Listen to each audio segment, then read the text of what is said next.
Hollywood is being exposed in a major way. So these are all the famous friends that Blake Lively and Ryan Reynolds used to hijack It Ends With Us.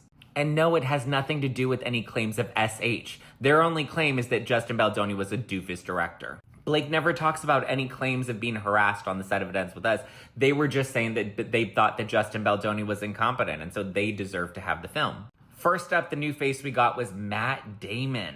So despite the fact that Sony pulled both Blake Lively's edit of It Ends With Us and Justin Baldoni's edit of It Ends With Us, and Justin Baldoni's version scored higher amongst the audiences that they polled, Blake Lively and Ryan Reynolds still called upon Matt Damon and his wife and asked them to support Blake Lively's version of the film. And without even watching Justin Baldoni's edit, only seeing Blake Lively's and hearing about what a doofus director and a clown Justin Baldoni is, Matt Damon followed suit and reached out to Sony and told them that they should go with Blake Lively's edit. Again, the woman that claims she had no power on the set of this movie. Then we get Ben Affleck looped into all of this. And remember, there were some rumors that like Blake and Ben may have had a little thing back in the day. I don't know. Those are just rumors, though. Now, we don't know if Ben actually acted on anything. However, we do know that Blake reached out to Ben Affleck, fawned over J-Lo, and asked for their support of the movie as well. So they were trying to get all their Hollywood friends. They were trashing Justin Baldoni and trying to get all of their Hollywood A-list friends to back them in the hijacking of this movie.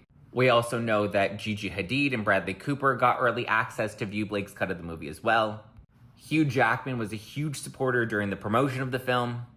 He even did like commercials with Ryan Reynolds and Blake Lively to promote it. And Taylor Swift, the biggest and most incriminating evidence continues to come out about Taylor Swift. So we know that despite her saying that she had no involvement in this film, absolutely nothing to do with it, we know that her and Blake at least planned for one meeting where Taylor Swift was to come in and endorse all of Blake Lively's script rewrites, so much so to where Taylor and Blake admitted to lying to Justin Baldoni and just making crap up to get him to fawn over Taylor Swift being at this meeting.